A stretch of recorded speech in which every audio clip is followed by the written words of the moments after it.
Yeah, Monday. What's up, everybody? Monday morning. Welcome to today's edition of the Daily Market Commentary. I'm your host, Chuck Fulkerson. Hope everybody had a great weekend as we are kicking off another week of crazy wild rides in the market. And I say crazy wild rides, big swings, volatility continues. Lots of stuff still happening, but we are currently down, our limit down in the S&P and NASDAQ markets as we sold off in the first 15 minutes, dropped us to more than 5%, shut the markets down until the cash session opens up. So when it does open up, what do? Well, I think that the S&Ps are going to continue their move down today.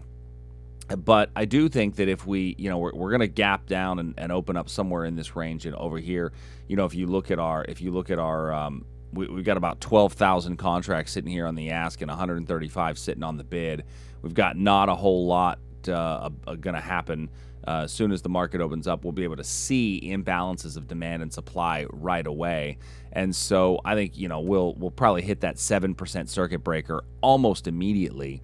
But then if we do rally back up a little bit, because that's kind of what we've seen happen when these circuit breakers trigger, that if we rally back up a bit, we've got a supply level up here with this upper wick, and this was right from the open yesterday, and it's also a little bit of this little wick right here from the prior day. So it's not quite technically a wick over wick, but it's a pretty decent little area and a pretty decent level if indeed we do return, where price could kind of come back into this region. Not overly surprised that we're seeing this. I feel like Friday was a little bit too much of a gigantic happiness move. And then this is just kind of renormalizing and restabilizing as we talked about impulse and corrective moves in last week's daily market commentary. Hopefully you caught it. Looking at the NASDAQ, this was our supply level. Friday's big move up took us right into supply, and we got a nice move away. Same area still stands for today if that's somewhere that you want to take a look at. Moving over to crude oil.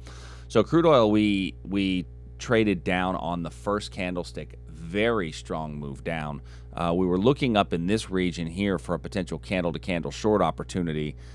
Didn't quite get high enough for us to get in, and then we just got a little bit of basing here in the last few minutes with a bit of a breakdown. So if you've caught that, then great. I would take your stop and move it down to just above this area.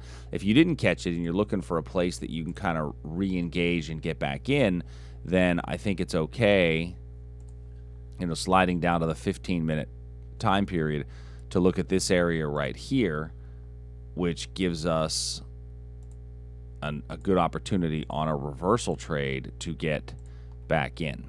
Gold last night we were looking at a breakdown in the gold trade, and if you didn't catch the breakdown, we were looking at this little wick over wick area on a 15-minute chart. So those of you that were in our live trade room last night, if you caught that trade and allowed it to continue to run, you're doing very well with that position. You should take your stop, and I would say move it to about this area here. If you missed that trade, what I'm going to do now is talk about the fact that I think we should move to this supply area here as your next potential reversal point if we get that rally back up. Now we're sitting in demand. Remember this about every demand. Every demand is a confirmation entry at this point. You can only do confirmation entries at this point. And if we notice this little demand area, we traded all the way to the bottom and right through the distal line. So it's not going to be a valid entry if we rally back up. So keep a look, keep an eye on this area up in here for a potential reversal. That's right around the 1520 area. When we look over to our bonds and currency markets in the ZN, we have, we had gapped up, immediately traded down on the Fed's rate cut news, and then kind of came back up. So as we kind of look at what we're looking at for today, we're in a sideways price action. One of these ones that I would say here is that we might just see this market chop sideways for a little bit longer as we're digesting all the stuff that's happening. The Fed cut the rates down to 0. So let's see where this goes, from a pure supply demand standpoint. I think I would just stay away from the bonds at this point.